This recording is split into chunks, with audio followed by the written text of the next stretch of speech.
ఈ video already ఎవరిదైతే graduation అంటే study అయిపోయిందో వాళ్ళు స్కిప్ చేసేయచ్చు. ఎవరికంటే రీసెంట్గా 10th ఇంటర్ లేదా నెక్స్ట్ ఏం చదవాలి ఏం చేయాలి అని అనుకునే డౌట్స్ ఉంటాయి కదా, వాళ్ళకి మాత్రం ఈ వీడియో. అంటే చేయకూడని మిస్టేక్స్ ఏంటంటే, ఏదైనా మీరు కాలేజీలో జాయిన్ అయ్యేటప్పుడు అంటే మా రిలేటివ్స్ జాయిన్ అయ్యారు, లేదా నా ఫ్రెండ్స్ జాయిన్ అయ్యారు, లేకపోతే ఇంకొకళ్ళు చెప్పారు అందుకు జాయిన్ అవుతున్నా అనే థాట్ మీరు పక్కన పెట్టండి. వాళ్ళ థాట్స్ అసలు వినమాకండి. ఎందుకంటే వాళ్ళు ఎవరో చెప్పారని మీరు జాయిన్ అయితే మీ కెరీర్ స్పాయిల్ అయిపోద్ది.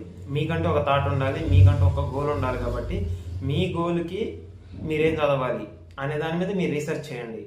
మంచి కాలేజెస్ మీరే ఫైండ్ చేసుకోండి. వాళ్ళు చెప్పారని కాకుండా మీరు డెమో క్లాసులు వినండి. మీరంతా మీరే డెసిషన్ తీసుకోండి. మీ స్టడీ విషయంలో పక్కన వాళ్ళ గురించి అసలు పట్టించుకోవద్దు, వాళ్ళ మాటలు అసలు వినొద్దు.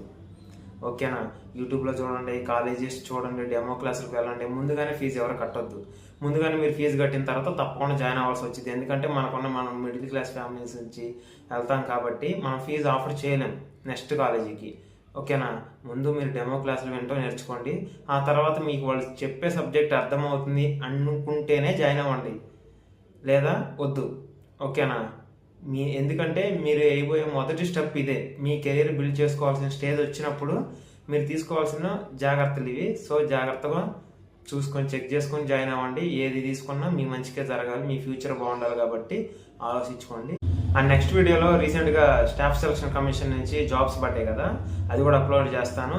ఎవరైతే జాబ్స్ కోసం ఫైండ్ చేస్తున్నారో గవర్నమెంట్ జాబ్స్కి, అది చెక్ చేసుకోండి. నెక్స్ట్ వీడియో కంపల్సరీగా చూడండి. ఓకేనా? Thank you, bye.